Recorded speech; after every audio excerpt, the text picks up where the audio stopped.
Good morning, everyone. It's just 9 o'clock and people are still coming on. While we're waiting for more people to come, I am going to light our smudge. And I'll explain a little bit more about that once it starts going.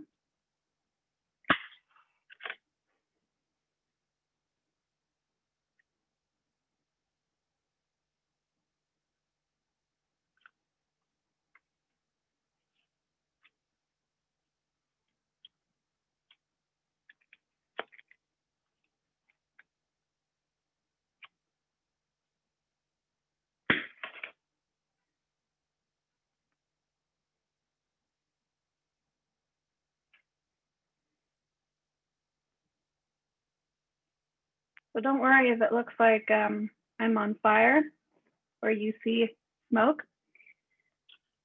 That's just the smoke from the smudge. For those of you that don't know, smudging is a ceremony that a lot of Indigenous people do and non-Indigenous people do. It's something that helps us to ground ourselves. Sometimes it's in prayer. For the morning, it's for blessing, it's for cleansing. There's different medicines that are used, traditional medicines like sweetgrass, tobacco, sage. This one that I have is a blend from one of my elders, Grandmother Doreen Spence. And she has her own special blend and she puts really interesting things in there, like some mushroom sort of fungi and some lavender and other things.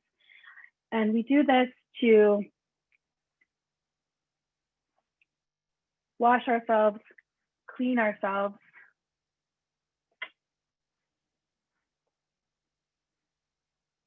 make sure that we can hear good things, be open to learning, over our eyes so that we can see clearly, transparent,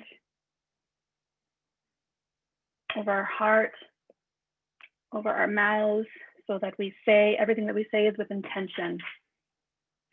And I just offer that up to you today, just to ground us as we get into this conversation.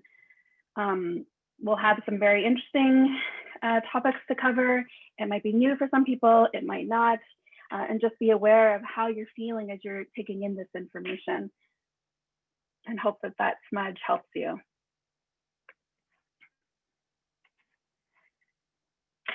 Sorry, my screen seemed to split there. Okay.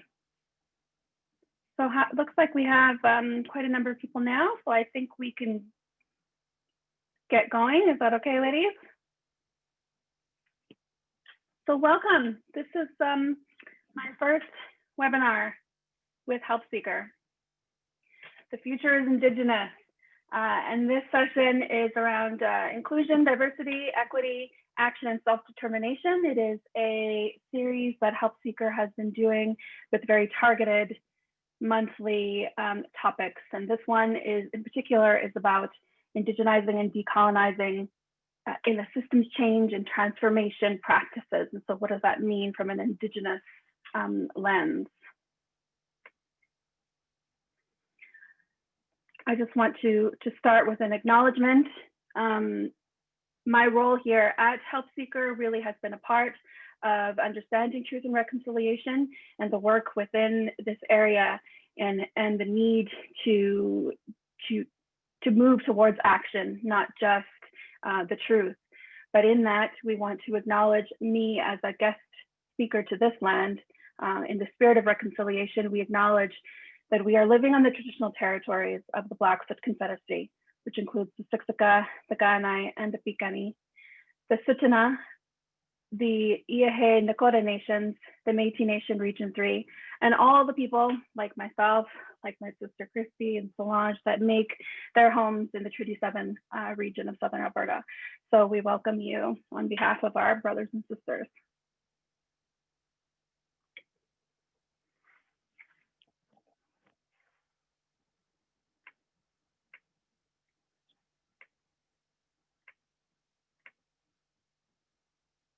So just a brief overview today of what we're going to be doing. I opened with the smudge. We will have introductions from our other two guest speakers that are going to be assisting us today in this conversation. A little bit of an overview of Help Seeker, just so there's context as to, you know, why we're here and why we're hosting this webinar. A note on some terminology pieces, and then we'll have great presentations. And I don't want to get too much into the agenda details, and there's lots of opportunities for some interaction. We've embedded some really great tools into this, so hopefully you're able to engage and don't feel like you're just listening to us talking heads. So thank you again for joining us.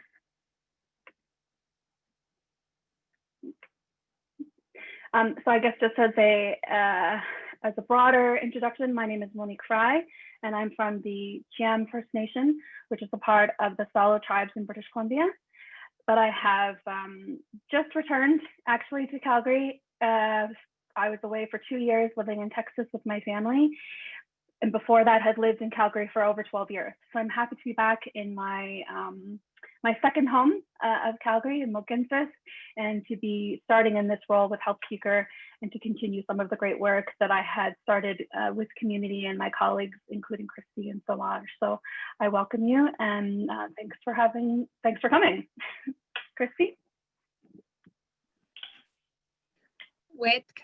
Okay, Tansei. Good morning, everyone. So good to see everyone logging in and where everyone's from this morning.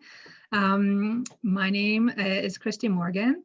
I come from the Secwepemc Nation in British Columbia. I'm part of the Sliptaus First Nation in English. That would be the Shuswap Nation in British Columbia, and I'm part of the Bonaparte First Nation. And I have the joy and privilege of being able to work and live here in Mohkinstsis for many years, and with many of the people that are on the call, some old friends I see joining us. Hello, everyone. But also I've been in the Mohkinstsis area for a number of decades. This really is a second home for me, and I love being in this community, and just really excited to be included in part of the conversation and sharing some learnings today. Thank you so much, Monique and Help Seeker, for including me. And so good morning, everyone.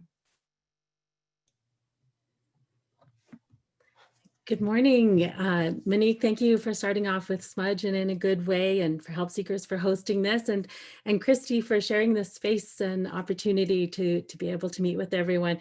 It's great to see everyone in the chat, and to see where everyone is coming and joining in from.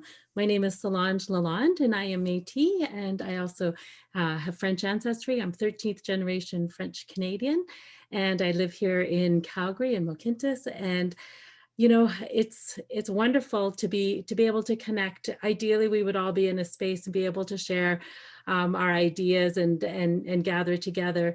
But I am really grateful for this opportunity where we can still connect and meet with one another. So I've been living here for years. I have 3 daughters in their 20s, and my granddaughter turns 4 next week. And you know, I carry the Métis and French ancestry. My girls also carry Jamaican ancestry. So we talk a lot, and I think a lot about decolonization and indigenization and diversity and equity, and especially self-determination. So I'm really excited for this opportunity to share some ideas and to learn from others and to connect with people. So thank you very much.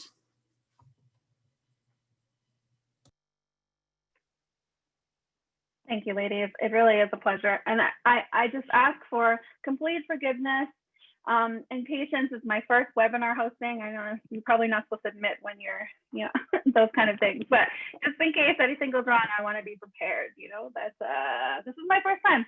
So thank you so much.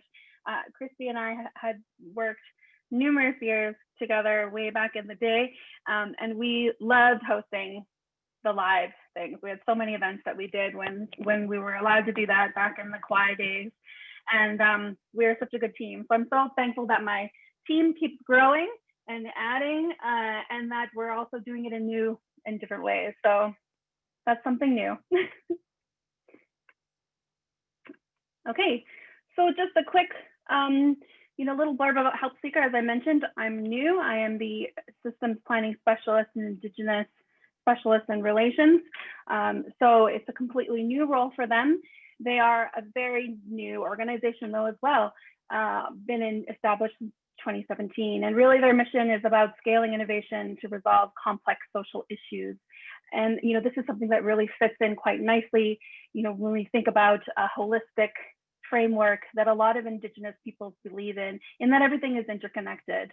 And by being able to pay attention to the social, economic, political, environmental ecosystems that help us all in our well-being as individuals, just as human beings, that fits in quite nicely with an Indigenous perspective of holistic being, keeping into account our spiritual, our emotional, our physical, and mental aspects of ourselves, and the things that I at least try to impart onto my children, those things, and to remind ourselves that even as we, as everyday people, it's something that we have to keep in mind when we let ourselves get off balance. So for me, it was really a nice fit to look at things in a new and innovative way, working with Help Seeker. So it's a pleasure to be here. And if you'd like to know more about the work that we do, please go online and check us out. There's lots of different aspects to the work that we're doing, and we're embarking on new stuff as well, especially as we start to focus a little bit more on the indigenization and the decolonization of the everyday practices that have become a part of this work and sector for such a long time. So thank you. Okay, so here's the interactive part of our session today. Get out your smartphones. Hopefully you have them handy. It's like they never go away. And what I want you to do is go to www.menti.com, I think is what it is. My screen's on the way. Yeah, and you see at the top there is some digit codes. I'm going to do it too because we can all do it. You don't have to upload anything, any app or anything. It goes right to there, and just put those numbers in: 3764645, submit. And so what it'll do, it'll allow you to follow along with the presentation, and there will be certain questions along the way that we want you to answer, just so that we get some interaction into the thing. So first question: what type of organization do you represent? So just take a few seconds and we'll see as we go where everybody's at. I know there was some stuff in the chat, but this will give us a nice little visual to see.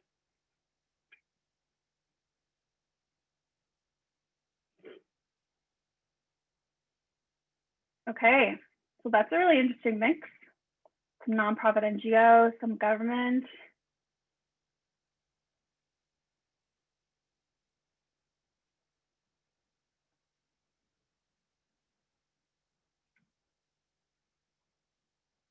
Very surprising to see all of our allies in government on the call today. Thanks for joining us.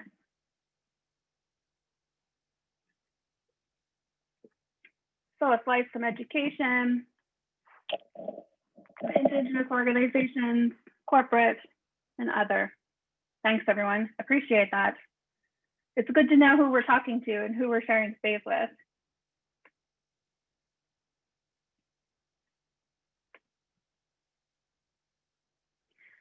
So as the session is, looking at these ideas: diversity, inclusion, decolonization, indigenizing, equity, self-determination. Oftentimes, these are things that we're all thinking about when we're doing our strategies, when we are responding to certain things that happen, whether that's Black Lives Matter, whether that's murdered and missing Indigenous women and girls, whether it's the TRC. We're constantly looking at, how do we prioritize our actions, whether in the workplace or in academia or what have you, or in government policies. So this question here is to task you. You only got 100 points to try and balance out, how do you move forward? What is most important? How do we prioritize in these times?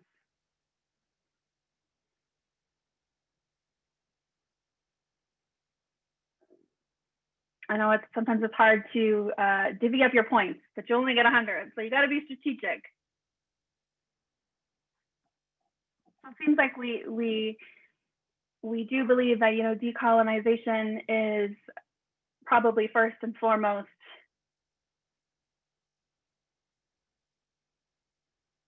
And I don't mean to say that that it was necessarily a trick question.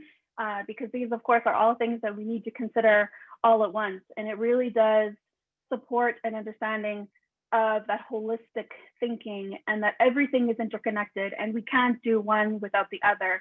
And sometimes that can make this work really daunting because there are so many aspects that we need to keep in mind. But you have to start somewhere, right?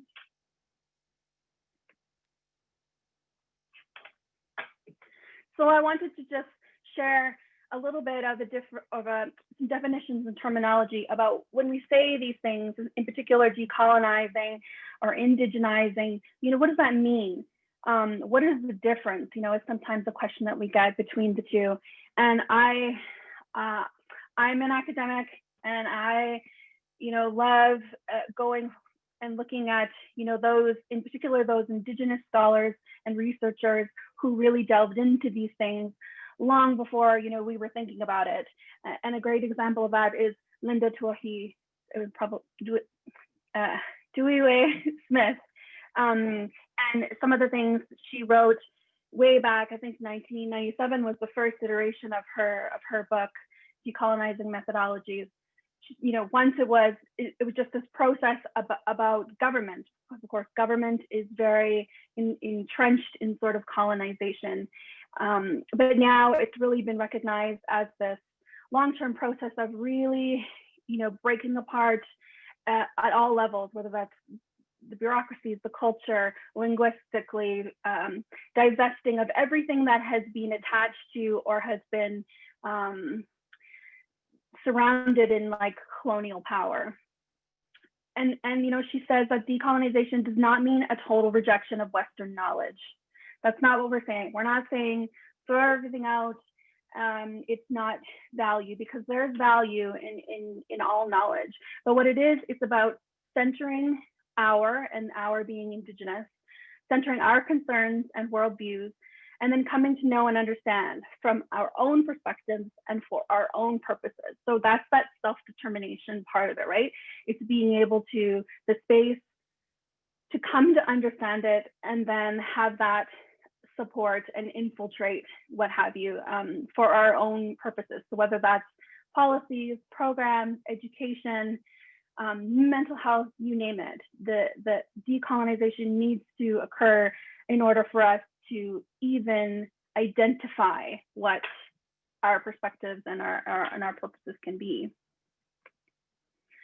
So indigenization then is sort of, we've decolonized and we've stripped away that colonial power that is sometimes infringing on and sometimes judging other ways of knowing and doing, and has really become a status quo without challenge.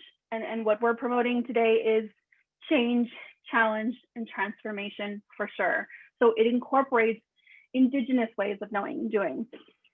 So this source is Dr. Margaret Kovach and her book, Indigenous Methodologies, which was my Bible when I was doing my master's degree. Again, she was taking a very personal perspective to developing her research and her work from her Cree background and her Cree perspective framework that really supported all the work that she did and still does. And so it became something for me that assisted me in understanding a little bit on how could I develop my own framework? How could I look at decolonizing, indigenizing, and implementing parts of me, parts of my Cham, Stalo, worldview, my space and teachings that I've learned by living here in Mohkinstsis, by having my Blackfoot and Cree elders that supported me, all about infusing those things. So indigenization prompts Western traditions to engage in reflexive self-study and to consider a paradigm outside of Western approaches to understanding the world. So I want you to think about that reflexive self-study. That this is a very personal thing, which doesn't seem like objective, and sometimes it might not seem like you're doing big work, but what we're going to tell you today is that you have to go in, that you have to go inside to yourself and your understanding. So that's important to remember. And it calls for the non-Indigenous person to adjourn disbelief and in the pause, consider alternative possibilities. And that's what we're asking you to do today. We want you to pause, listen, and consider that there are other ways of doing things. Not better, not worse. There is no hierarchy here. It is that there are other ways of doing things, and we believe the future is Indigenous. So here's another great question for you all. What does someone new to your organization need to know about Indigenous people? It's an open-ended thing, so you can put in whatever you want. What does someone new to your organization need to know about Indigenous people? So imagine that you are going to be hiring somebody, or imagine that you're going to be doing some programming for Indigenous peoples. Maybe it's maybe you want to host some events or some things. What would you tell that new person coming in what they need to know?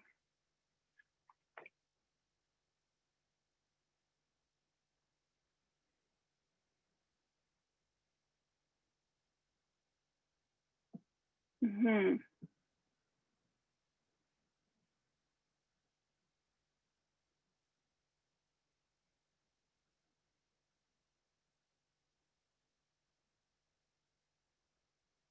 I love this. It seems like there's quite a really good mixture between a very strengths-based understanding of the resiliency, diversity, understanding, the connectedness and the interconnectedness and respect. Also, there is some in there, that are about trauma, being trauma informed and understanding. Sometimes when people are asked this question, the first thing they think about is the negatives, right? The stereotypes, the things that they see on the streets. And really we want to make sure that it looks more like this, that there is a balance, that there is that understanding of all the strengths and all of the great things and perspectives that an Indigenous person will bring to an organization, or that an Indigenous context would bring to a program. So that is fabulous. You guys are on point this morning. So I will leave my sort of prep there, and what we want to do is really have some examples in the field, so to say, of what people are doing to support indigenization and decolonization and new programming and new understandings now that we are more aware of truth and reconciliation, United Nations Declaration, and all the things that we need to be keeping front of mind. What does that look like when we actually go into practice, right? And so that's why we've invited Christy Morgan. So Christy, take it away. Awesome, thank you. That was phenomenal. I loved those Menti polls and seeing how much work and insight that everyone has into their work. That made me very excited and happy. I was getting very, very wound up by seeing everyone's responses. So thank you so much for everyone for contributing on the chat as well as into the Menti poll.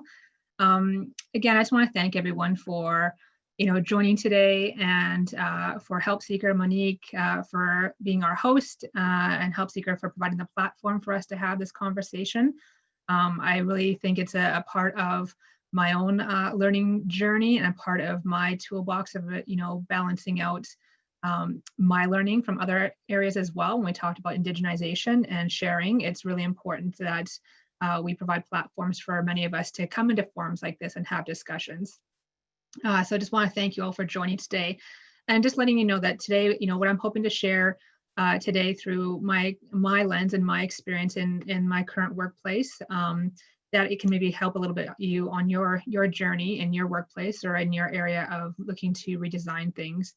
And this is, what I'm going to share today is by no means what we're done. I don't think we're even close to being halfway there. And I think that's something that we recognized at my workplace, is that we are, this is ever evolving, and it's going to adapt and change and shift as we move through this. And so this is from my worldview and some of my observation and my learning experience on this journey that I've been on with my current workplace. And so most of my examples today, or most of my framework that I'll be talking to, is going to be from my former workplace, so former Boys and Girls Clubs of Calgary lens. And I'll have bits and pieces of what would be former Aspen piece, but mostly heavily relying on my former Boys and Girls Clubs lens and my workplace journey there. And so for those that do not know, you'll see on the screen BGCC, so Boys Girls Clubs Calgary, _Trellis Journey, Boys and Girls Clubs of Calgary, and Aspen Family Community here in Calgary, Alberta. We merged. We were two large non-for-profits. We merged in March and formally announced our name of Trellis at the end of September. And so I'm going to be speaking a bit of a hybrid of what it's looked like to come over from my last journey in the last 4 years at former Boys and Girls Clubs into now what is Trellis. And so what that looks like coming from a an experience of working with, 200 plus staff to then now over 330 staff as we merge into a new family, a new structure system within our workplace. So really, I'm going to speak on is, like I said, my journey. And so I want to give a bit of context into terms of what former Boys and Girls Clubs of Calgary and my experience in starting in that job placement, and talk a little bit how we took our idea around decolonizing and indigenizing our spaces from multiple angles and really trying to hone in on what that looked like in terms of being responsive to our role as a non-Indigenous primarily organization, but serving a large number of Indigenous population, but also having Indigenous programming and staff that work within all our context. And so after I joined Boys and Girls Clubs in 2015, early 2016, after a long career, as Monique mentioned earlier, a long career in community development under Kauai and a number of other things prior to that. Many of you that are on the call, former Kauaiers and joining there. And so really good to see everyone participating. Boys and Girls Clubs of Calgary former Boys and Girls Clubs of Calgary had lots of a long history with our Indigenous community. They've had a long run with lots of providing Indigenous programming that was actually the request of our Indigenous community to provide with our partners and funders. And so over that history of well over a decade, longer than that, into the early 90s, it was looking at how do we take those Indigenous programs, and many of that was based on how the adaptation of that program ran was very much based on staffing at the time, yes, by a program structure per se, but really about the staff's passion and some of where their skill sets were. And so programs kind of, morphed along the way as some of them actually do, and that's a good thing. There was a former manager position that actually was the kind of the glue that held this all together, and their job was to really support our former Aboriginal programming at the time to provide the programs that they do, but also provide some learning opportunities for their colleagues, and also be the national tie to our national Boys and Girls Clubs of Canada body, and looking at that experience. And so as I came on board in early 2016, part of the conversation, I guess the lessons learned around that, we're really looking at our impact around leadership, being hired as a director, and really looking at our programs, and really asking ourselves, like, if we're going to do what we say we want to do, so people-centric, help people, serve people, are we doing the best in our programs? Does this include arming our staff and our colleagues with the best knowledge and skills that they really have to come to work? And are we really adapting to what our kids, youth, and families actually need? Otherwise, we're just supporting some of the outcomes around that. And so really the question came around with a lot of questions and conversation, not only internally, but externally out in the community. A lot of us were having conversations around intergenerational trauma. That was starting to be coming out more on the forefront of having these conversations, and especially in light of the TRC being released. And really having open spaces around what does that actually mean? And so really looking at it from a healing lens. And so I'll back up a little bit and say, and give a bit more context, but in 2014, it was really the former Boys and Girls Clubs had really looked at how do they support their Aboriginal programming at the time. They had a manager, but they also said, as a leadership, they really needed to have a bit more oomph at the table to have that Indigenous worldview and that paradigm at their level as well. And so they had talked about what does that actually look like, and having that strength and support, that while our managers are off doing the wonderful things they do and managing programs and ensuring, you know, staff are well, there still was that piece of you can't overstretch somebody, and having those bigger systems level pieces in terms of policy and other outward facing pieces. And so they'd really talked about, we want to have an Indigenous director and really formulate, I guess, an Indigenous stream. At the time, Boys and Girls Clubs of Calgary had streams that most of our programs fell under. So like education, employment, we had our Indigenous stream, our housing stream, things like that. And so this was a real pivotal point for the organization to really honor and recognize that creating space for Indigenous staff to have the leadership support that was required at a higher level with an Indigenous worldview, to be at the forefront in supporting their Indigenous staff who are actually in the trenches doing a lot of the work, and really, you know, doing their thing that they need to do in order to support those that are coming in the door. And so that's where I stepped in 2016. And this was all done as part of our organization, really taking a lesson learned at saying, regardless of the resourcing, that's often something I think many of us need to talk about is, do we have enough resources? Do we have the money? It's about allocating and funding those monies to support that. And so it was really that conversation of really, if we're going to commit to this, then we are going to make it work. And I'm really pushing that as a forefront and really putting that at a high priority.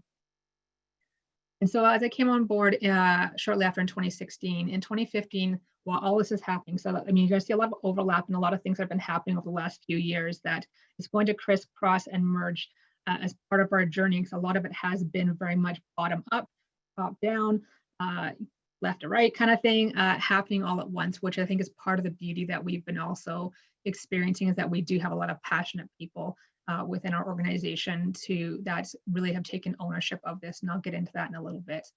But in 2015, we did a revamp of all our programs, in particular our Aboriginal programs at the time, and really wanted to take a deeper dive, again, like I said, looking at what are our programs doing and what do we hope to see as an outcome, and what are we hearing from our young people and our families that come in our door.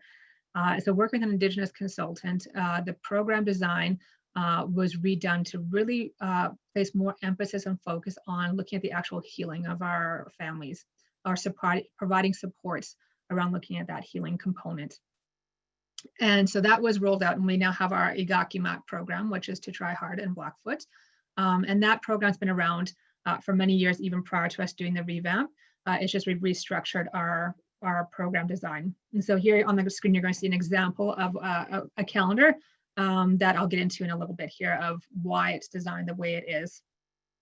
So utilizing this model of Igakimat, it really was looking at how do we utilize an Indigenous framework? So really looking from an Indigenous worldview that myself and my colleagues and my staff really fell into. Like, this is the worldview that we sit in. This is, I can't remove my worldview from my brain and just sit in one worldview.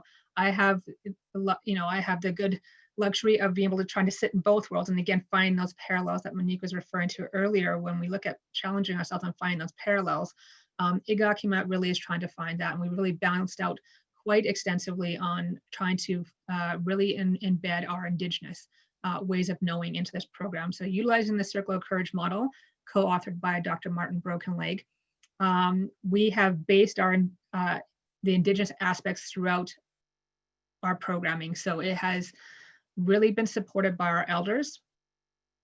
So they actually helped us in this redesign, and they're actually at the forefront of our program design along with our youth. All of our Igakimat staff are of Indigenous background and on different journeys themselves. And again, so looking at how do we support not only those that come in our door, but as many of us might know, even as Indigenous people, we're healing ourselves. And what does that actually look like in terms of, as an employer, our responsibility to ensure the well-being of our staff and decolonizing our processes of how we take what we consider to be well, and looking at wellness itself.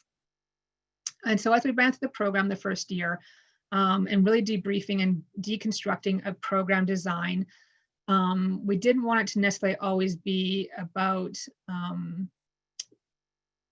numbers per se. So we know, when looking at funding, it's often a fun thing that we have to, count numbers and count success stories. And that can be very hard. When we're looking at someone's intrinsic way of actually healing themselves, that can be hard to quantify per se in capturing that. Or for anyone who has gone on a bit of their healing journey, such as myself, I mean, going through my experiences, you know, if you asked me at 8 years old or even 12 years old, hey, like, was that program good in helping your healing? I probably could have taken it saying yes at that. I learned things that made me think of things, but it's not till maybe 10, 15 years later that you're like, you know, that actually was a really pivotal moment in my life that actually really did formulate who I am. And looking back as I've gotten older, and that's part of that self-reflection piece. So as we've gone through the first year of our program, really it was about taking our elders, youth, and families feedback. And so we've adapted the program over the last few years to each year based on our evaluation of the program. So yes, we meet our funders' requirements in terms of numbers and capturing some success stories, but we really wanted to embed that piece of the cultural piece into our program. And so at the end of each of our program runs, so we run September to June in a formal program sense, we sit with our young people, their families, our funders, our donors, volunteers, our staff, and we sit in circle. And that's part of our year end, that we look at how do we actually debrief the journey that we've been on as a collective. So while we have volunteers and let's say our funders or donors in there, it's not that we just want them to come as a one touch point, that you're actually helping really be a part of that young person's life. We're helping create that sense of community support around that young person. You're actually considered to be a part of their kin. We come from a kinship-based model in our program that all our young people that come in our door are very much, let's go back one more, Monique, sorry. That we actually are coming from a family-based structure, that the young people that come in my door, I treat no different than I would treat my own children or my own nieces or nephews or my own extension of family. And it's really come from that Indigenous way of knowing, no different than our elders and our knowledge keepers have taught us to come from that community standpoint.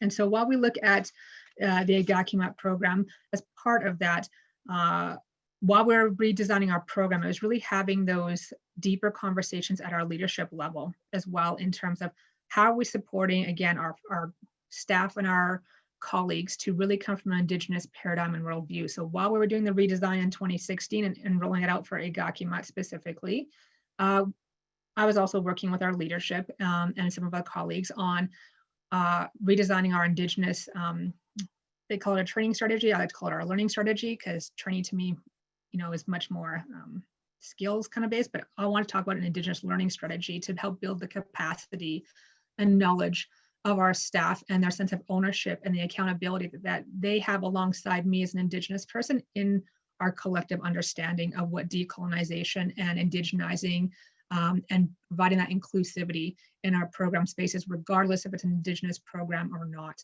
And so that was rolled out with the aspect around creating that sense of, I guess, parallel in our Indigenous worldview. So for many of us that are on the call, that you think from our Indigenous lens, that there were a lot of age-based and appropriate things that we had to go through on our own journey to get rights and privileges along the way. And so, you know, I often talk about through our strategy, while we had great trainings and learning opportunities as people were coming into formal Boys and Girls Club, it was really streamlining that a little bit more to say, how do we take our strategy and actually go beyond things of training, if that makes sense, or activities. So it wasn't just about having a sweat for our staff. It was about taking a step back and saying, yes, we're open to having sweats for staff, but let's really map this out in terms of what does that actually look like to prepare someone for sweat. There's a lot of preparation, a lot of understanding, a lot of teachings that go into preparing for sweat or anything else that goes along in our community, or even inviting elders or knowledge keepers into our programs.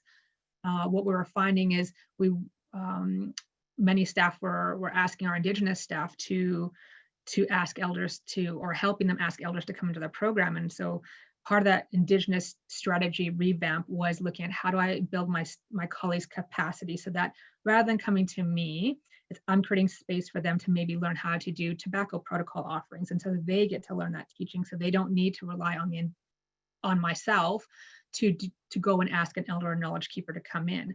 They're truly getting the teachings around that. So it's supporting their capacity and that equity and that respect that we would all learn about in terms of learning about others' cultures, that we need to understand the protocols around that. And so it was really taking on that piece and really challenging all of our program leaders to really step up and say, if we're going to redesign our learning strategy as an organization right from the get-go in terms of onboarding. So part of our onboarding is part of our intergenerational trauma training, but then going through there and actually building up some of the other capacities for our staff to then at some point you will have all the teachings and knowledge that you need to then participate in sweats and all the other aspects that require different protocols. And so part of our challenge was also, asking some of our great colleagues to really take a deeper dive into themselves and saying, what do I need to understand?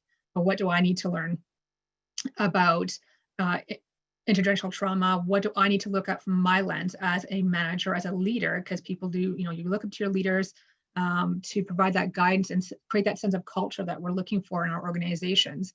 And so really take that deeper dive of saying, what do I need to do, even if I don't have Indigenous kiddos in my program, or I don't have an Indigenous specific program, that there still is a collective responsibility to ensure that the onus is not falling on my Indigenous colleagues' shoulders all the time. And so that conversation of having those deeper conversations with our colleagues really led to a lot of them taking on that ownership of, one team did, I challenged them all to, if no one's read the TRC document in the big giant book, not the little summary book, saying that's my first get-go when you come on board, is saying my challenge to you is, if you've not read that, that's my first challenge, that you need to read that so you get some context.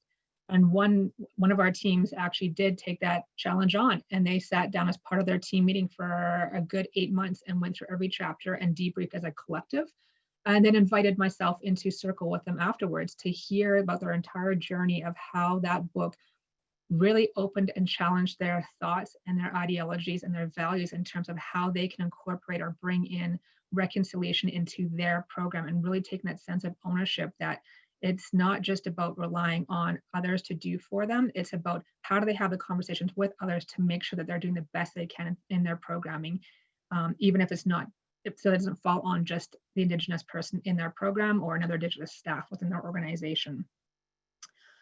So part of while we were doing that challenge thing, it was really also looking at, as an organization, we really revamped on how we collected a lot of our data around stuff. So while we were embedding, our Indigenous strategy, we were also, embedding our natural supports lens and really looking at how do those two complement each other in terms of an Indigenous worldview and natural supports, and allowing us to prioritize our allotment around us co-sharing a lot of our resourcing for different programs. And also inviting our funders into a lot of our conversations, and donors, I think, is a big conversation that we started to have at former Boards and Girls Clubs, and now that we've moved into Trellis, we're starting to have those conversations with our donors and funders, and what does that actually look like? The book that we read with, challenged by my team, was the Truth and Reconciliation Commission. Sorry, I just saw the question from Jazz there as well. One big component that we did look at in terms of our program and decolonizing was staff burnout. And so for many of us that are Indigenous that work in our communities, it can be very hard to balance our well-being. And as an organization, in terms of decolonizing, a lot of our structure is at leadership, we've taken a big stance on having a conversation of what is our staff wellness is just as important as many other aspects, and in terms of it being seen no different when we work with people that come in our door, that yes, we want to get them, if they need housing, they need food, those are yes a priority, but so is the spirituality component. It's just as equal, and often one of the bigger things that's missing. And so staff burnout and staff well-being is as a priority for us, and how do we decolonize those structures? And we've been having a lot of conversations at Trellis with our providers about how to be flexible around looking at supporting Indigenous ways of well-being. And that includes, we have a great, for many of us, we have our benefits, and it might have things around seeing a therapist or a counselor. And that's great. But for as an Indigenous person, I see my elders and my ceremonialists. And so how do we have conversations with our systems outside of that, and to redefine what wellness is, and finding those creative ways, whether it be flex spending accounts, things like that, that honor and recognize that elders and spirituality and ceremonious aspects are just as needed for our Indigenous staff as well. And so while we were doing all this conversation and revamping programs and rebuilding all of our learning strategy, we also threw in conversations around, a merger, but then also looking at how do we also support our leadership in terms of some of this deconstructing, decolonizing our processes and systems. I mean, we work within a Western structure, and we sat down for quite a long time at our leadership level, and really, part of my job is to really challenge some of those things and really say how, if we say we're going to embed reconciliation, that's part of my job, is we're going to embed reconciliation into our work. What does that actually even mean? Because my definition of embedding reconciliation can be very different from what my other colleagues on my leadership are seeing. And so having those clear conversations on what does that actually mean is super important. That the English language can be very hard to grasp at times, at the best point. For those that have, English is their second language, you'll understand that. I mean, I have lots of friends that English is their second language, and an example they always gave me, saying having that deeper conversation about what we mean is so important. So I have friends that are Vietnamese and it's our first language, and then just having discussions on when I say something and they said something, it might not parallel, and it's no different than when we talk with our elders or knowledge keepers, that worldview is, we need to have those conversations so we're not doing this, that we're actually understanding and doing this. And so that's a super important key. If anything I'm going to share with anybody, it's again, having that conversation with your leadership and really having them take the onus and ownership and responsibility of having those deeper conversations. Monique, you can change the next slide if you wish. And so part of our conversation of having those deeper conversations at our leadership level was really saying, how do we support our programs and our Indigenous ways of doing things in all of our spaces? And, yes, many of us have our land acknowledgements or we have our statements, but it's also looking at how do we create welcoming spaces within our context as well. Mo, I think you can change to the next one too. And so it's really looking at how do we provide those contexts for creating that sense of welcome in all of our spaces. So smudging in all of our spaces is non-negotiable. And that's something we've taken as a leadership stance, period. Whether we rent or own the space, that's not a negotiable for us. If there's not that opportunity to have that educational and that dialogue with that building manager or the owner, if we're renting, and it's again about providing the education and the opportunity to have that sense of educational learning about what smudge is. And we've walked through many of our building landlords with that conversation, so they get to see and be a part of and know what smudge is and the teachings. But even if that's still not a good fit, then we don't operate in that space.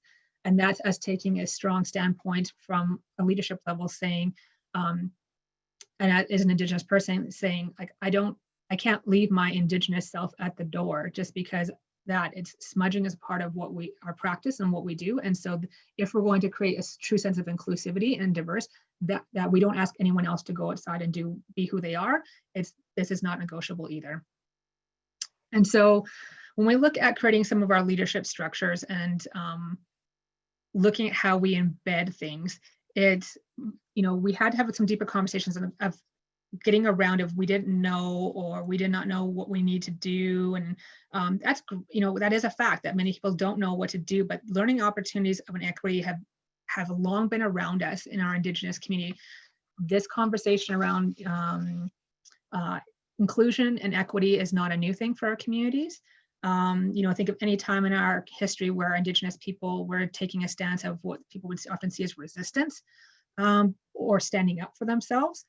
So, you think of voting, not being able to vote till 1960, 1965 in Alberta, the American Indian movement, Battle of the Tosh, hunger strikes, walks, barricades, things like that. It's about being equity, about failed relationships. And so it's saying, when we're seeing these things happen in our community as an organization, what motivates us at Trellis is to say, how can we keep having these deeper conversations about what we can contribute to when we're asked to, or when we can, to remove these barriers of inequity? What can we do differently? How do we do a deeper dive into some of our self-reflection pieces on biases and diversity? So our leadership has been going through a lot of self-reflection pieces, some anti-racism trainings, and really honing in on listening and being responsive and saying our job as leadership is not to continue to create barriers for our staff who are working with those that come in the door. It takes a lot of work for people to come in the door and ask for help. For any of those that have never had to walk into a door and ask for a food bank referral, or have had to explain their trauma to somebody that they don't know, that takes a lot of courage and a lot of strength to be able to do that. And so our job as leadership is to support our colleagues in ensuring that we're creating as least minimal barriers as possible, but having our journey of our experiences constantly being reviewed. And so part of the aspects when we talk about being in welcome in space and that sense of safety and that sense of bravery, part of that was also redesigning a lot of our physical spaces. And so here on the screen, you're going to see on the left there, you're going to see a room there. This is called the Bukix Awami Butte Sitsa room, Children Coming Together room, at one of our locations, the Renfrew location. And so this was actually co-designed with our Elders Council. So at Trellis, part of us doing a program redesign as well as looking at our leadership level was to say, for us as leaders, yes, Christy's one person at the leadership level that brings an Indigenous worldview. But part of my aspect is also saying we need to have our knowledge keepers and our elders there to provide some of that support and advice as we go along. So we did formulate a knowledge keepers council in 2018. And this council is about an advisory council. They help us support our leadership decisions in terms of the organizational stuff around policy development, parallel processing, really challenging some of our systems. Sometimes we, as we get along in things, we get stuck in our get and go thing without forgetting to sometimes take a breather and slow down a bit. And so they're really kind of our bouncing board for that. And so this is one of the rooms that they helped redesign from an Indigenous worldview. And for some of those, I mean, if you may not see this system in and of itself, this room actually has a lot more intention other than it looking really fantastic. It actually has a lot of meaning and connection, even as we went right from the get-go, if we wanted to parallel processes. And so an example I often say to that is saying the importance of us paralleling our Western structures with our Indigenous ways of knowing from a leadership level was about, yes, we're demoing space and we're rebuilding in a Western structure. So we need our construction people, we need our, let's sign off on our permits and things like that. But from an Indigenous worldview, when we move camps, we also have processes throughout that as well and different pinpoints. And so as we went along, we were paralleling process. So when permits and things were signed off, we were doing ceremony. Our Indigenous Knowledge Council and our young people were having voice into the space to see themselves in this space. And so you'll see in here, the outer area is the semicircle room, and in between each of those pillars of drywall, there's actually 7 studs between each area. So relating back to the 7 sacred teachings, and that didn't happen necessarily purposely. It just happened as part of that piece. But again, intentionality of, being very intrinsic on what kinds of colors or material are brought into the space, going through ceremony, going through protocol, and then even at the end of it, going through the naming ceremony of the space so it comes alive. And so prior to the ceremony, we were calling this the circle room because we didn't have a name for it. And now that we have gone through ceremony, it has its name, we refer to it as a living person, as the Bukix Awami Butte Sitsa. And so there's many other things I could probably talk about in terms of some of our pieces in our journey, but ultimately our next steps as we look to create our sense of leadership within Trellis, we are still continuing to engage our council. I encourage you to ensure that you're bringing in your elders and your knowledge keepers into all processes that you do. Remind ourselves to slow down, that we can get stuck in our business acumen of deliveries and times, that this is about relationship building. And so really looking at how do we do that from our standpoint, and we're continuing to have these decolonizing processes as we've merged now into Trellis, that we've now welcomed our 2 families of former Aspen and former Boys and Girls Clubs to come together into one family unit.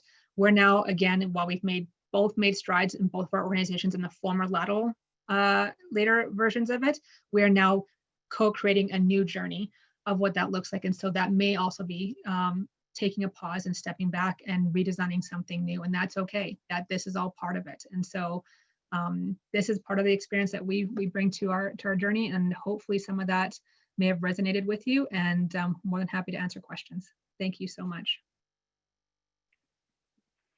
Thank you, Christy. It was wonderful. As I mentioned, I've been away for a couple of years, and in my awayness, this, was on the go and going, and it's exciting to see how far everything went with Boys and Girls Club, and then now to see, the integration with now Trellis. So very exciting. Thank you so much. I appreciate your sharing with us. I'm gonna jump through some of these slides, so bear with me. And if we have time, then we'll come back to some of the other cool Menti things, but I want to make sure that we give as much time as we can for questions at the end as well, to introduce Solange. Solange, go, your turn. Wonderful. Thanks, Monique. And if you're, there we go. So thank you for all of these incredible things to think about and the questions. So I really encourage people to continue using the chat and using the question and answer for the panelists. And what we can't address now, we'll find ways to definitely reach out. So in my presentation today, I really want to share some things that I think about when I think about decolonizing and indigenizing. And I'm going to share kind of two areas of focus, especially within transformative practice that I've looked at and thought a lot about in terms of curriculum development, as well as curriculum online. So I want to bring in some of the aspects of what it looks like, especially as we're responding to a global pandemic, and how can we continue to keep that focus on what we're doing for indigenizing and decolonizing. So the question that we had earlier was so inspiring to me, to see those results, to see, the strength, the resilience, the humor, all of those questions in response to what does somebody new to your organization need to know about working with Indigenous people? And that question actually comes from a study done by Dr. Alan Luke called in the Stronger, Smarter Schools project. And this was a large scale project in Australia where they were looking at the Aboriginal achievement gap. And he would ask this question, the team of researchers asked this question, and they gathered the responses. And there was an overwhelmingly response of negative, lack of this, can't do this. It was very much what they determined to be white deficit model thinking. And so Dr. Lalonde was definitely a mentor of mine and very inspiring, and got me to think very deeply about what are we saying when we're talking about the gap. And so often when we measure the gap or we're talking about the gap, we position it as a problem between two groups. And we frame the solution as reducing the gap between these two groups. But who are we really talking about? When we define who, it's often looked at the average of everybody. And then down here, we're usually looking on something that's based on race, based on socioeconomic factors. And when we're considering what we're measuring, it's often based on, constructs such as standardized exams or maybe external benchmarks. And we're measuring that gap using those kind of tools.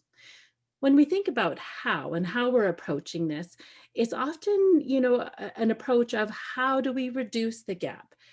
But the problem isn't an issue of distance. That's not the problem. The problem, in my belief, is actually a system. It's the capacity of a system. And when we're talking about the capacity of a system and systemic capacity, it's about the people and the capacity they bring in their role within that institution, education system, organization. And it's also about the products. What kinds of things are in place and processes? How do you go about your daily work? So the problem isn't the gap between this group of people and the average of everybody else. It's about the system capacity and the people, the processes, and the products that they have. So what I believe is a solution, or something that's required as part of the solution, is being able to build that systemic capacity to create the relational space for learning and understanding. I think there needs to be that recognition that systems can grow, systems can improve, and the solution also lies in measuring progress and achievement in that professional learning within the organization. So today I'm going to share a couple of projects where I've been able to, look at this a little bit more deeply. I've used the relational model for teaching and learning for many years. I introduced it as part of my graduate work at the University of Calgary. I've worked on a provincial project, the Provincial First Nations Métis and Inuit Professional Learning Project, that was funded by the Ministry of Education. And I've also been able more recently to use the project in a UNESCO and UNHCR project on curriculum development with learning equality and Google. And I've also been able to use it for curriculum development for a Master of Education program at the University of Calgary, the Indigenous Education Call to Action. And, when we think about curriculum development and curriculum online, there are some things that we can keep in mind, especially as we're looking at that decolonizing process and that indigenization process. The next thing I'm going to do is share my slides and share my screen. And if you, excellent.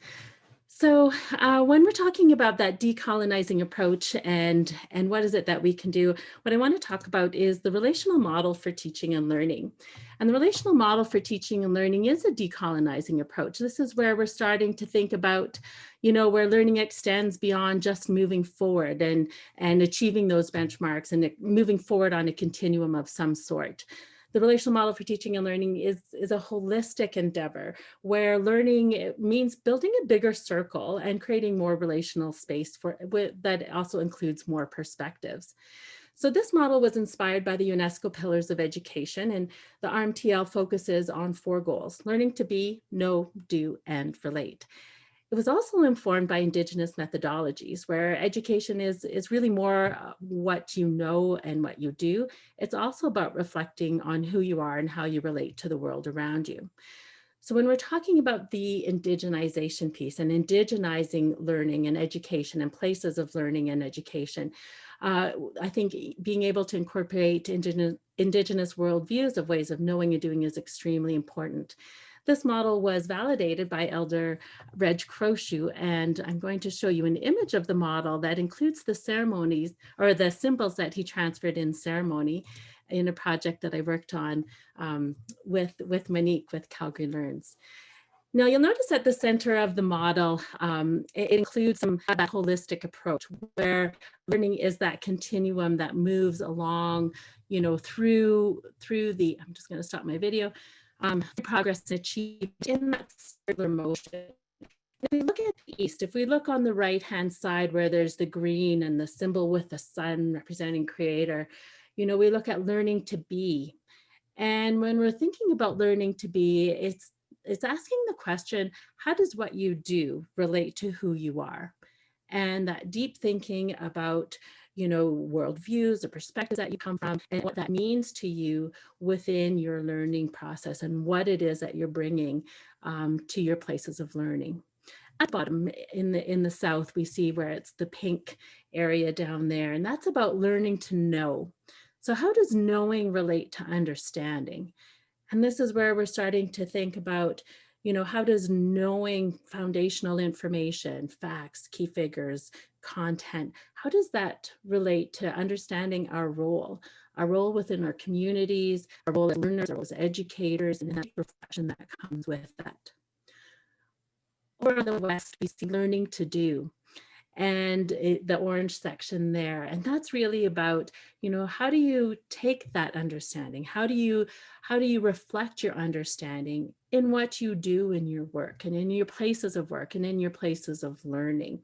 What is it that you're doing that reflects that foundational understanding that you have about the content and about yourself and about your community? And when you look up at the north in that blue area up there, that's about learning to relate and looking at the relational space that we're creating from learning with each other, alongside each other, and from one another. So in learning to relate, we ask the question, how does where you learn influence how you learn?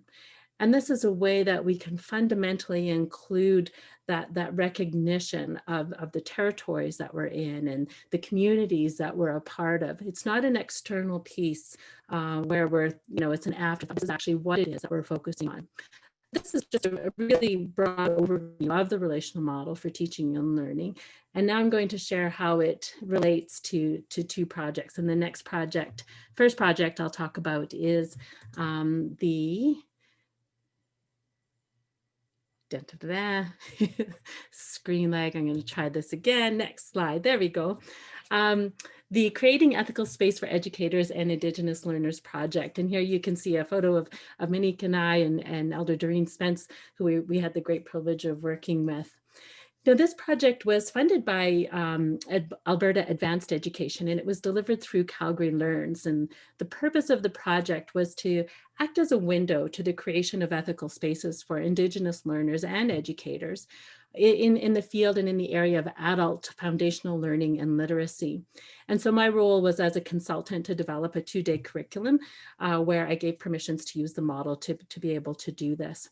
So I want to share a little bit about this project and some of the things that we focused on when we talked about the learning to be, know, do, and relate. So when we thought about learning to be, for generations, the voice of Indigenous communities have been silenced and they haven't been a part of the educational discourse. And so learning from knowledge keepers, learning from elders, is definitely that entry point that we wanted to focus on to engage more deeply into learning about regional perspectives and regional content. So the knowledge and the learning is in context. And something that always plays in the back of my mind when I think about decolonizing spaces and decolonizing learning are the words from Dr. Dwayne Donald when he talks about education and talking about, to inspire and not impose.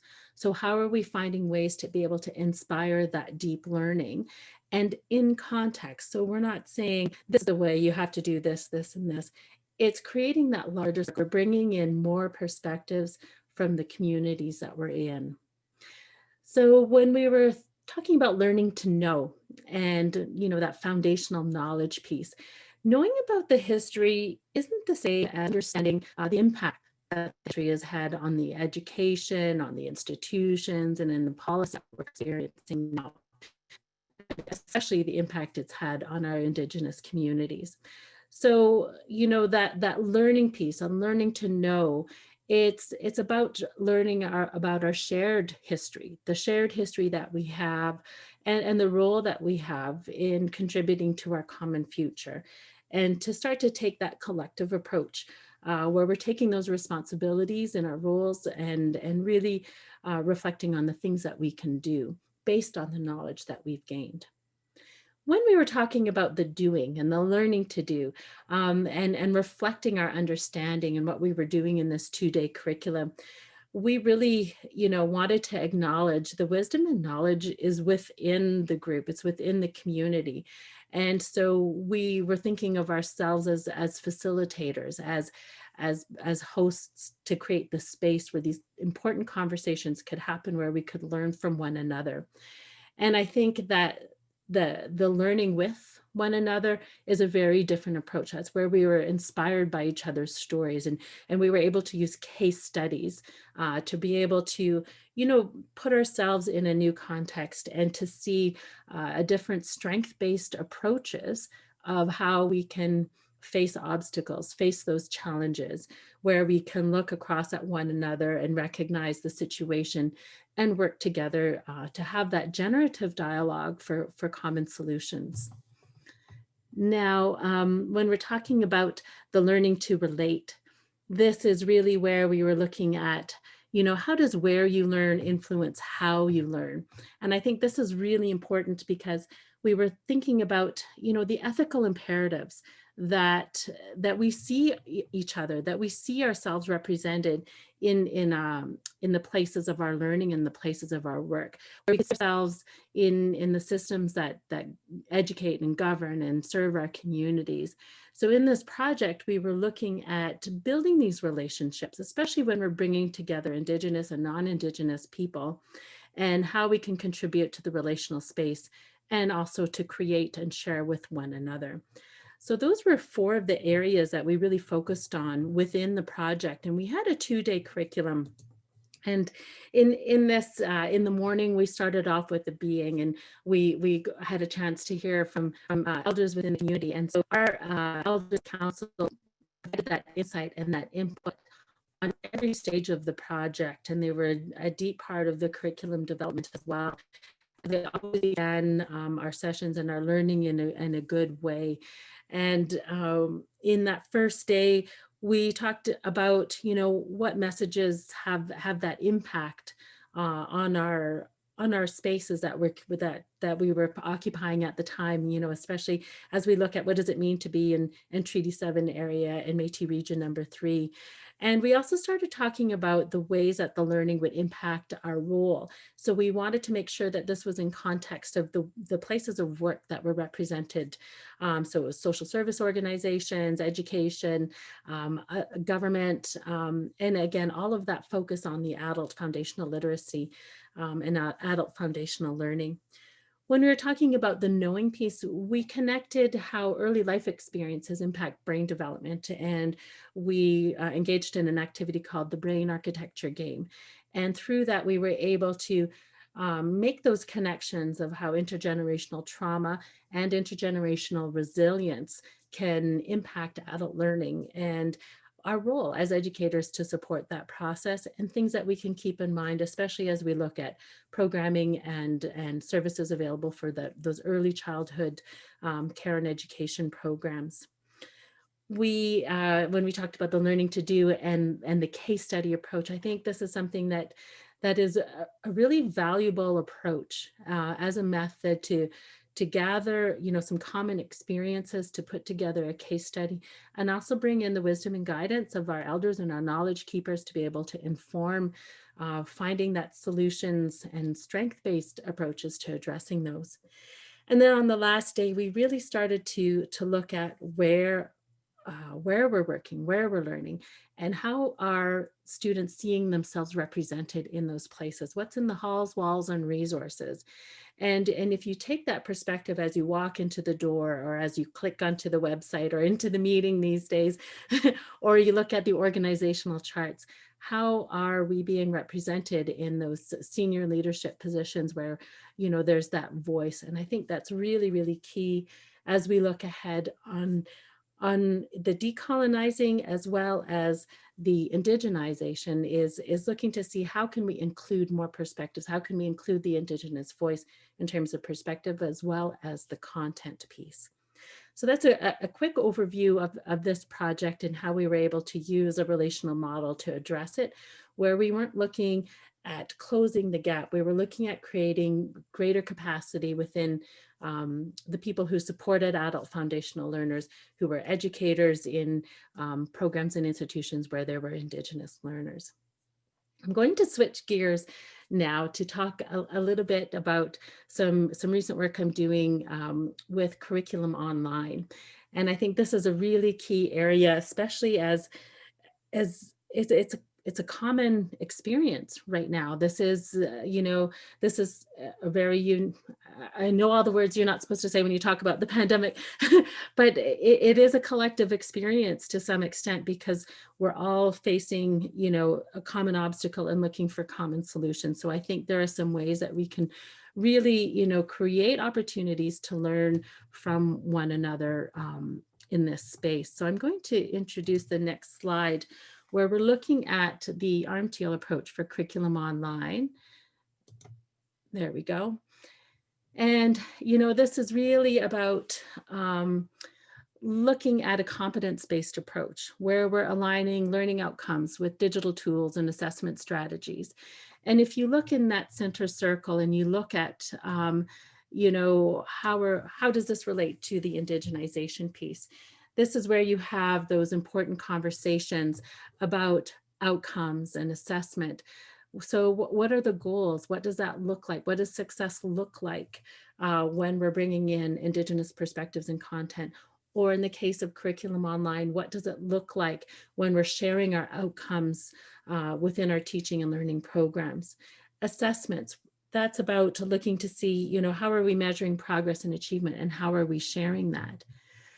At the bottom where we see accessibility, this is accessibility in terms of, accessibility for diverse learners, but it's also about accessibility to those content and perspectives in the content and resources that are within each of the different programs.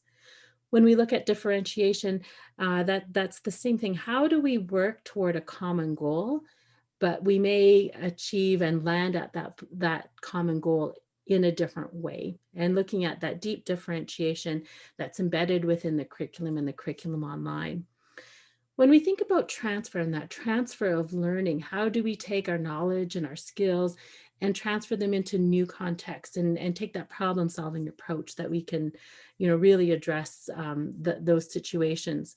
And the feedback, this is really where the educators and the learners are providing that feedback. They're that facilitation and they're that coach to help support the learning. And I think that's really important, especially when we're looking at a competence-based program, and that competence where we believe that everybody can achieve that competence, and the role of educators, whether the educator is a school teacher, higher education, university, college, professor, faculty, or whether it's also, when we think about workplace standards and you want to bring new learning into your place of work, where the role of that trainer or instructor is to give feedback to be able to help support learners to achieve success based on those outcomes and assessments that you've established.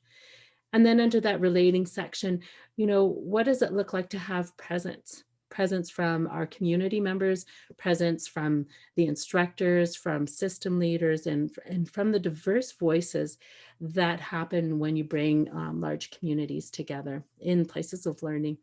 And then finally, the peer interaction piece. How are we enabling that exchange of knowledge and information? How do we move away from that kind of broadcast method where you're delivering the content, and what does it look like when we're sharing and learning with one another? So when we think about the competence-based approach, if you look on the outside of the model here, we see growth and transformation and managing information and critical thinking, problem solving, performance, and communication and collaboration. These are the really key competencies within the RMTL. And they enable that conversation, whether, you're talking about problem solving in school and grade school, or you're talking about problem solving as you're doing your strategic planning for your institution, and what kind of activities and skills are you providing. So there's a way to have that connected approach. And overall, there are 4 things, that we're really focusing on when we're using this approach. It's to develop teaching and learning practice. It's about responding to the needs of learners and really finding different ways to be able to support diverse learners in an equitable way. And then it's also about implementing relevant learning activities where we reconsider what might have always been done, and making sure that the relevant learning activities include those perspectives in the content to build that system capacity that we're looking for. And then finally, it's engaging in those collaborative learning experiences. And I think that's really key, as we look ahead and as we think about all of the important things that we're trying to do as a community. And I think about, just going to stop sharing, I think about incredible opportunities like this webinar and, as a series, as we start thinking about what's next and how can we increase the circle for further engagement and content as we move forward. So that was a brief overview of, thinking about the gap in a different way, and start thinking about, rather than, focusing on this group here, when we're talking about Indigenous perspectives and Indigenizing and Indigenous learners, rather than thinking about, a race-based decision and using a ruler, start to focus inwards and do that deep reflective process where we're looking at, our places of work, our places of learning, and how can we build the capacity and then create that larger circle to be bringing in our community perspectives as we move ahead and move forward. So I appreciate this opportunity to be part of this conversation. I look forward, I haven't been able to keep up with the chat, so I will go through that and look forward to our ongoing conversation as we continue with the webinar. Thank you, Solange, so much. I mean, I generally, that project that we worked on, excuse me, was one of the most amazing projects just because of the process, because of everything that we included within the model and the elders and the care and the time that we took to be so intentional and to question ourselves, even as practitioners ourselves, to do the work in that ethical way, to create something that can continue to be built upon. And so it was so lovely to see it again after not seeing it for a couple of years, and to see our beautiful faces with grandmother in the teepee as we were doing. We should have posted up the video. That would be a good thing to share. We have a good video from that we filmed along the process as well, and had some really great insights from some of the elders that we worked with on that project. There are a ton of questions and a ton of comments, and it was really hard as panelists to look at those things and try to still continue to be engaged. So we will, I think what we'll do now is we'll open it up for some questions, and then if there's time at the end, there's a last sort of couple Mentimeter things that we can do to close it out, but we're running out. So I know Jenny was curating some questions for us. So Jenny, could I open that up to you? Absolutely. And do you mind just throwing up that last slide, Monique, that just kind of gives everyone a little bit of a heads up for our next webinar, which is coming up November 26th. I'll just wait till you get that kind of up there. And in the meantime, I'll just kind of read out a couple comments. We had so many great comments come in from everyone. So thank you all. And Solange and Christy, thank you so much for your contributions. Those were wonderful. And Monique, you as well. You did lovely presentations, everyone. So yeah, okay, thank you. This is the slide. So November 26th is our next webinar, and we're going to be looking at human-centered approaches to systems transformation. So looking at human-centered design, thoughtful design in the social service sector. So please stay tuned to that. It is going to be 9 a.m. Mountain Standard Time and 11 a.m. Eastern Time. So now on to the questions here. So a couple comments we had. So someone wrote in and said that they're having all of their staff, new and current, do the Indigenous Canada course through the University of Alberta. That sounds awesome, great recommendation. And then someone recommended an audiobook called Braiding Sweetgrass by Robin Wall Kimmerer. I hope that's how you pronounce the last name. And it's a book that focuses on botany and ecology. And there were several people that wrote and said that they read it and it was great. So I just thought I'd read that one out as well. Okay, so now on to the questions. How closely are respected elders able to work with AHS, Foothills, and Glenrose rehabilitation centers? As people recover from chronic illness and physical injuries, they often benefit from culturally appropriate support. Anyone able to weigh in on that question?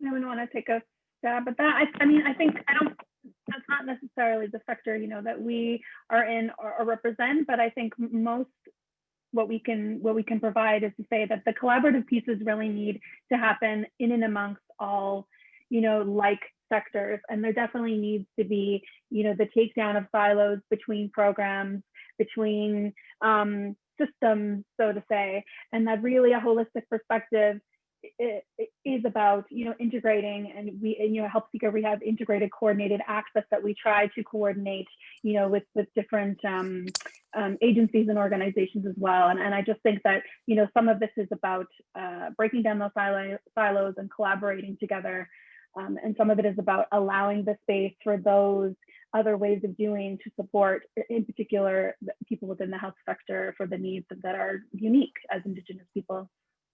I hope that answers some of the questions. Sorry, it's not my area of the health sector, but we appreciate it.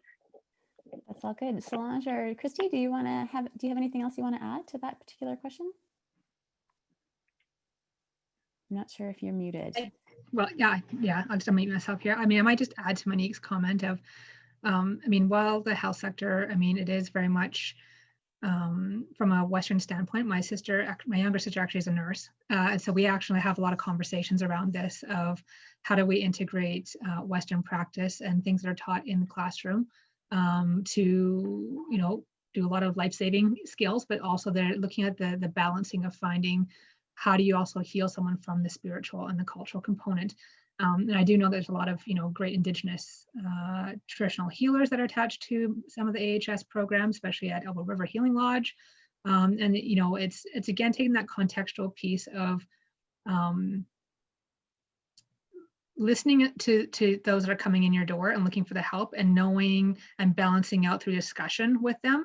And I know that's going to take more time, and sometimes you just don't have that piece, but it's the act of listening to those that are coming in the door to ensure that you're actually meeting some of the intrinsic pieces and having those conversations with those knowledge keepers and those ceremonialists on what they see as a balance, right? And what they are able and probably not able to do within those systems.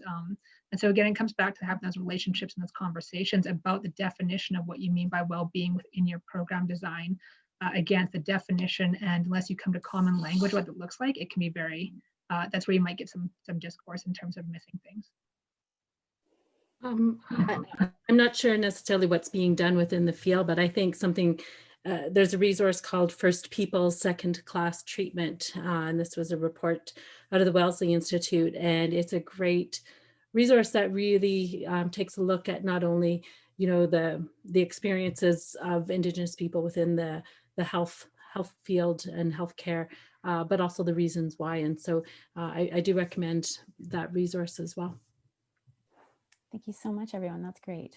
Okay, Christy, this was, I just wanted to clarify, there was a question that came out that wanted you to confirm the book that was read as a challenge by your team. Was it the Truth and Reconciliation Commission by Mary Inguville Burton? Is that the right one? No, it's the full Truth and Reconciliation Commission book itself. So the full volume 1 booklet. And so it's about 480, that one right there, Mo. Yeah, thank you so much, friend. That it's that book there. And so taking a look at that booklet there and actually working through it as a team, that they went through each chapter and actually delved into their team discussions of saying that, what did I learn? Again, taking that self-reflect, what did I learn? How that I interact with that? What things can I, now that I know some of this context, I can't unlearn that. And so what does that mean for me in my work as I go forward? Okay, great. Thank you. Okay, so there a question came in that said, I often struggle with when to state the traditional land acknowledgement. This is done at the beginning of a meeting, but is it done at every meeting, every time? Can somebody address that? Like, is it done at like Monday? Actually, they had a question about Monday musters. I'm not sure what that is, but maybe staff meetings and regional meetings, etc. In my work with school divisions, one of the very first thing that you do is actually connect with your regional community and have those very important conversations with regional community members about not only, what to say, how to say it, things to think about, as you're acknowledging territory and land, and finding respectful ways to ask regional community members as well. And so I think that's one piece that I can say. It's not necessarily an answer there's a right or a wrong answer. I think it's about a process. It's not the product of what you're reading, and when it's also about the process of how you're coming to being able to acknowledge the places that we're so privileged to be in. Great. Does anyone else, Monique or Christy, do you want to add anything to that? Did Solange cover it? Yeah, I think she did. Good job. Okay, awesome. So this question came in, I'm paraphrasing a bit with the permission of the attendee. So how do you know if the conversation and listening is happening with depth, equality, and sincerity? Conversations have been happening for many, many years, and we're still in the same place.